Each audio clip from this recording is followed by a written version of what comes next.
Berikut adalah agenda presentasi yang terdiri dari subjudul pada jurnal review. Pada bagian presentasi kedua ini akan disampaikan subjudul kedua dan ketiga, yaitu mengenai Properties and Therapeutic Potential of Mesenchymal Stem Cell dan mengenai Mesenchymal Stem Cell Derived Extracellular Vesicle for Cell-Free Therapies. Baik, kita akan membahas komponen dan potensi terapi dari mesenchymal stem cell. Mesenchymal stem cell awalnya adalah sel yang digambarkan memiliki morfologi seperti fibroblast. Mesenchymal stem cell dapat berdiferensiasi menjadi osteoblast, tulang, lemak, dan tulang rawan. Mesenchymal stem cell dapat diinduksi untuk berdiferensiasi menjadi endodermik dan ektodermik, seperti hepatosit dan neuron. Mesenchymal stem cell telah diisolasi dari berbagai macam jaringan seperti sumsum tulang belakang, otot, adiposa, umbilical cord, dan lain-lain. Mesenchymal stem cell berperan dalam memelihara hemostasis pada organisme. Hal ini dilakukan melalui regenerasi dan perbaikan jaringan. Tidak ada marker spesifik untuk mesenchymal stem cell. Namun, mesenchymal stem cell tidak boleh memiliki marker hematopoietik dan endotel seperti CD11B, CD14, CD31, CD33, CD34, CD45, dan CD133.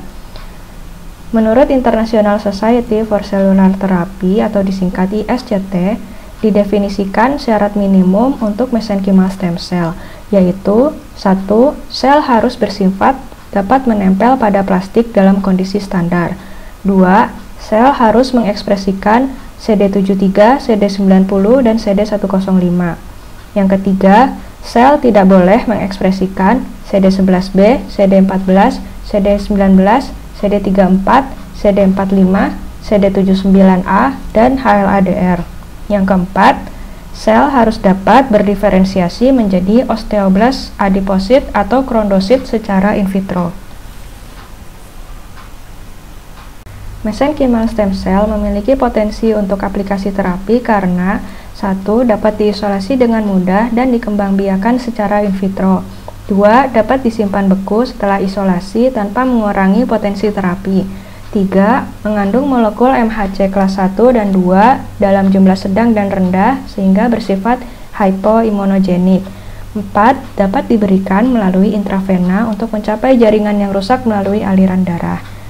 Studi klinis mengenai aplikasi mesenchymal stem cell telah dilakukan terhadap berbagai jenis penyakit, termasuk tumor, multiple sclerosis, stroke, penyakit jantung kronis dan akut, diabetes, rheumatoid arthritis, osteoartritis, dan osteonekrosis, serta penyakit lainnya. Pencarian dengan kata kunci mesenchymal stem cell pada National Library of Medicine of USA menampilkan lebih dari 1000 penelitian telah dilakukan. Sekarang kita masuk pada bagian subjudul mengenai extracellular vesicle dari mesenchymal stem cell untuk terapi bebas sel. Berdasarkan penelitian lebih lanjut terhadap mesenchymal stem cell, ternyata pasien yang diberi mesenchymal stem cell untuk regenerasi sel menunjukkan kurang dari 1% sel yang berada di jaringan yang rusak setelah 1 minggu pemberian. Efek regenerasi oleh mesenchymal stem cell ternyata tidak disebabkan oleh kemampuan sel untuk proliferasi dan diferensiasi pada jaringan yang rusak. Fungsi utama mesenchymal stem cell ternyata dipengaruhi oleh parakrin yang diproduksi. Hal ini dibuktikan media kultur dari mesenchymal stem cell memiliki kemampuan regeneratif yang sama, bahkan lebih tinggi dibandingkan mesenchymal stem cell-nya sendiri. Sekretom dari mesenchymal stem cell mengandung microvesicle termasuk eksosom. Diketahui bahwa microvesicle inilah yang memiliki peran utama dalam terapi conditioned medium dari kultur mesenchymal stem cell. Eksosom dapat mengatur beragam proses fisiologi seperti proliferasi, diferensiasi, dan migrasi. Kemampuan extracellular vesicle untuk terapi diantaranya adalah sebagai berikut, yaitu sebagai imunomodulatori dan imunosupresif. Imunomodulatori artinya dapat mempengaruhi sistem imun tubuh agar menuju normal. Imunosupresif artinya dapat menekan reaksi sistem imun yang berlebihan. Berdasarkan penelitian, extracellular vesicle dari mesenchymal stem cell dapat mengurangi jumlah sitokin IL-1B dan TNF-alfa, serta dapat meningkatkan TGF-beta, sehingga dapat digunakan untuk pengobatan peradangan kronis. Extracellular vesicle dari mesenchymal stem cell juga memiliki kemampuan sebagai anti-aging dan antifibrotik. Kemampuan sebagai anti-aging atau dapat mencegah penuaan karena berdasarkan penelitian, extracellular vesicle dari mesenchymal stem cell dapat mengurangi jumlah reaktif oksigen spesies atau disingkat ROS.